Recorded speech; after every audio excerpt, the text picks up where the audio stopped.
Bugun eng dahshatlisi shuki, xiyonat endi yashirin emas, lekin baribir eng xavfli holatida turibdi.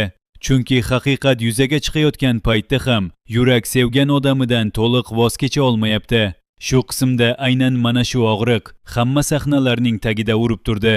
Kimdir sevgi deb yashadi, kimdir o'sha sevgini qurolga aylantirdi, kimdir esa kech bo'lsa ham ko'zini ochishga majbur bo'ldi. Eng qo'rqinchlisi, bu yerda aldanayotgan faqat bir erkak emas, butun bir uy, butun bir taqdir, hatto kelajak ham zaharlanib bo'lgandek tuyuldi. Birinchi sahna Sodiqning uyida boshlanadi. Soat kechki 12 ga yaqinlashgan, butun uy jimjit. Faqatgina Sodiqning kabinetidagi kichkina stol lampasi xira yorug'lik sochib turibdi. Sodiq qo'lidagi hujjatlarni ko'zdan kechirar ekan, uning ichida qandaydir og'ir vazn borligi yuzidan sezilib turardi. U bir necha kundan beri uxlay olmaydi. Kasallik uning tanasini zaiflashtirgan, ammo undan ham battar uni yanchayotgan narsa ichki shubha edi. Nazokat haqida afzal aytgan gaplar xuddi devordagi soatning tiqillagani kabi doim uning qulog'ida jaranglaydi. U nafas olishi qiyinlashganini his qiladi, lekin bu faqat jismoniy holat emas. Chunki uning ko'kragida bir narsa siqilgandek bo'lib, u sevgan ayolining yuzini ko'z oldiga keltirganda, o'sha yuz endi avvalgidek tinchlik emas, balki savollarni keltiradi. U o'ziga o'zi so'raydi: Nazokat haqiqatdan ham meni sevadimi? Yoki uning har bir iltifoti, har bir tabassumi faqat rejaning bir qismi bo'lganmi? Shu payt eshik taqillatiladi. Sodiqning o'g'li Jahongir sekinlik bilan ichkariga kiradi. Uning chehrasida qat'iylik bilan tashvish aralashgan. U otasining qarshisidagi stulga o'tiradi va to'g'ridan to'g'ri uning ko'zlariga qarab gapira boshlaydi. Uning ovozi past, lekin har bir so'zi xuddi toshga o'yilgandek aniq. Ota, men sizga haqiqatni aytishim kerak. Nazokat haqida yana bir narsa ma'lum bo'ldi. Sodiq bu so'zlarni eshitgach, qo'lidagi qog'ozni sekin stolga qo'yadi. Uning barmoqlari biroz titraydi. U xotirjam bo'lishga harakat qiladi, lekin ko'zlaridagi alanga uning qalbidagi bo'ronni yashira olmaydi. Yana nima? Deb so'raydi u qurgan ovozda. Jahongir otasiga yaqinlashadi va stol ustiga bir nechta hujjatlarni qo'yadi. Hujjatlar ko'chirma va bank o'tkazmalari edi. Uning so'zlariga ko'ra, Nazokat so'nggi bir oy ichida Sodiqning nomidagi bir nechta hisob raqamlariga ulanish imkoniyatiga ega bo'lgan. Bundan tashqari, uning oldingi nikohlaridan birida u erining mol-mulkini qonuniy yo'l bilan qayd qilishga muvaffaq bo'lgan, ammo keyinchalik o'sha odam birdaniga qashshoq bo'lib qolgan. Sodiq bu so'zlarni eshitib, uzoq vaqt sukut saqlaydi. Uning oldidagi derazadan tashqarida tun zulmati hukm surmoqda va uning ichidagi qorong'ilik ham shu tunga qo'shilayotgandek edi. Siz ishonmaysiz, men buni tushunaman, deydi Jahongir. Lekin men bu ayol sizni aldashini to'xtatishim kerak. Siz otamsiz va men sizni sevaman. Ikkinchi sahna Nazokatning xonasida bo'lib o'tadi. Uyg'oq holda yotib, shiftga tikilib, Sodiqning so'nggi kunlardagi o'zgargan munosabatini o'ylaydi. U juda aqlli ayol, shuning uchun mayda o'zgarishlarni bir zumda payqaydi. Sodiq endi unga avvalgidek iliq emas. Uning qarashlari o'zgargan, quchoqlarida bir oz sovuqlik bor. Nazokat o'rnidan turadi va oynaga qaraydi. Oynada uning yuzi go'zal, ammo ko'zlarida bir qo'rquv bor. U o'ziga o'zi shivirlaydi. U nimadir bildi, lekin hali hammasini emas. U tezda sumkasini ochadi va ichidan bir band plastikasini oladi. So'ngra telefonini qo'liga olib, kimdirga xabar yozadi. Ertalab birinchi ish bankka borishimiz kerak. Kechga yaqin ketishga tayyor bo'l. Uning qo'li ozgina titrayapti. Lekin u o'zini ushlab, chuqur nafas oladi. U shu uyda hamma narsani nazorat qilishni o'rganib bo'lgan. Sevgi, ehtiros va ishonch, bularning barchasi uning qo'lida bir paytlar qo'g'irchoq kabi harakat qilgan. Ammo endi arqon uning qo'lidan chiqib ketyapti va bu uning ichida katta vahimani uyg'otadi. Biroq u hali taslim bo'lishni rejalashtirmaydi. Uning rejasi bor va bu rejaning so'nggi qadami hech kimga ziyon yetkazmaydigan qilib ketish emas, balki iloji boricha ko'proq narsani o'zi bilan olib ketish. U yana karavotiga yotadi va ko'zlarini yumadi. Miya ichida bir nechta ssenariylar paydo bo'ladi. Agar Sodiq hamma narsani bilib qo'ysa, u o'zini jabrlanuvchi sifatida ko'rsatishi mumkin. U aytishi mumkin: bu tuhmat, kimdir meni yo'q qilishni xohlaydi. Agar ishonmasa, u holda zahar haqidagi rejani faollashtirish kerak.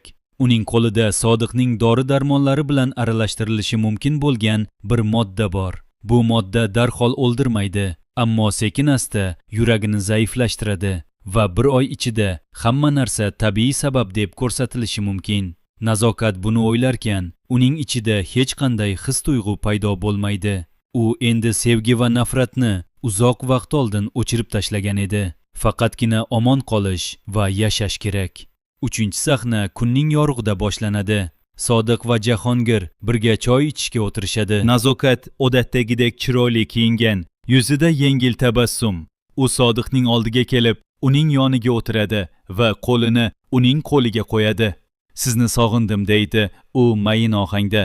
Sodiq uning qo'lini olib qo'ymaydi, lekin uning ko'zlariga qarab, Nazokat, siz qayerda yashaganingizni menga aniq ayta olasizmi? Bu savol Nazokat uchun to'satdan kelgan zarba kabi bo'ladi. U bir soniya to'xtab qoladi, lekin darhol o'zini ushlaydi. Sizga allaqachon aytganim yo'qmi? Shahar chekkasidagi kichkina uydaman. Sodiq bosh chayqaydi. Yo'q, siz aytmadingiz. Va men uyga siznikini tekshirib ko'rdim. U yerda siz yashamaysiz. Nazokatning tabassumi birdan so'ndi. Uning ko'zlarida vahima paydo bo'ldi, ammo u hali o'yinini davom ettirmoqda. Siz menga ishonmayapsizmi? So'raydi u, ovozi biroz titrab. Sodiq esa o'rnidan turadi va deraza oldiga boradi. U orqasiga o'girilib, men sizni sevib qoldim Nazokat. Ammo sevgi ko'r bo'lish kerak emas edi. Men ko'p narsani bilaman. Pulni ko'chirish, bank operatsiyalari va o'sha choy. Siz menga zahar berdingiz.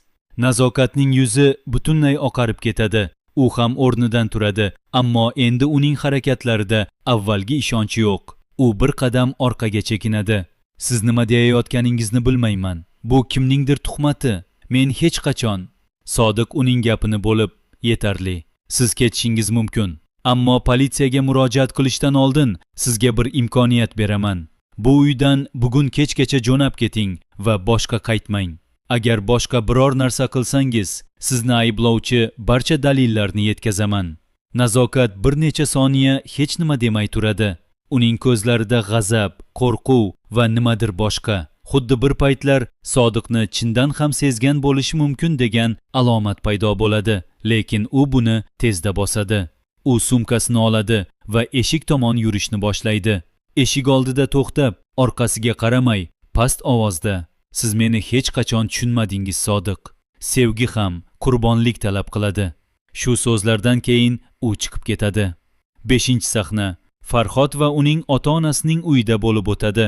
Farhod onasiga kichik bir romantik kecha uyushtirgan. Stol ustida shirinliklar, gulchambarlar va kichkina sovg'alar bor. Ona xonaga kirib kelganda ko'zlarida yosh paydo bo'ladi. Farhod uni quchoqlab, siz va ota juda ko'p narsani boshdan kechirdingiz. Men sizlarni yana bir-biringizga yaqin qilmoqchiman deydi. Ona kulib, stol atrofida aylanib chiqadi. U shirinliklardan birini ko'tarib, biroz shakar kam, lekin baribir juda yaxshi deydi. Farhodning yuragi iliq tuyg'u bilan to'ladi. U bu kichik baxt lahzasi hamma narsani to'g'rilay olmasligini biladi, lekin hech bo'lmasa onasining yuzidagi tabassum hozirgi kunning eng yorug' lahzasi. Ona keyin o'tirib Farhodga qaraydi. Bolam, siz juda yaxshi farzandsiz, lekin men bilaman, bu uyda hammasi yaxshi emas. Sodiq amakingiz haqida gap bor. Farhodning yuzi xiralashadi.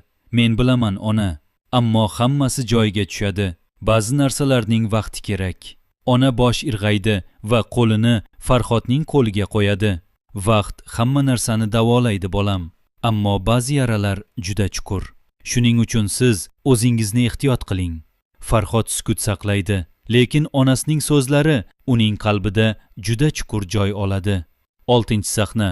Qisqa, ammo keskin.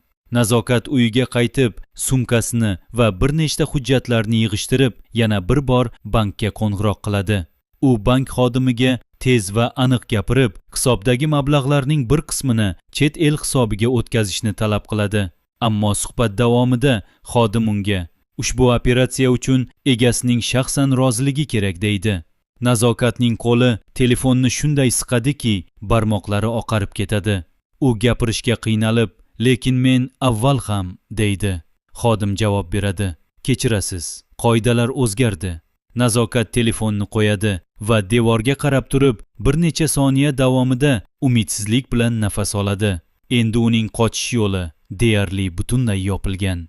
U endi faqat o'zining ayyorligiga ishonishi mumkin yoki o'zini himoya qilish uchun eng og'ir qadamni qo'yish kerak.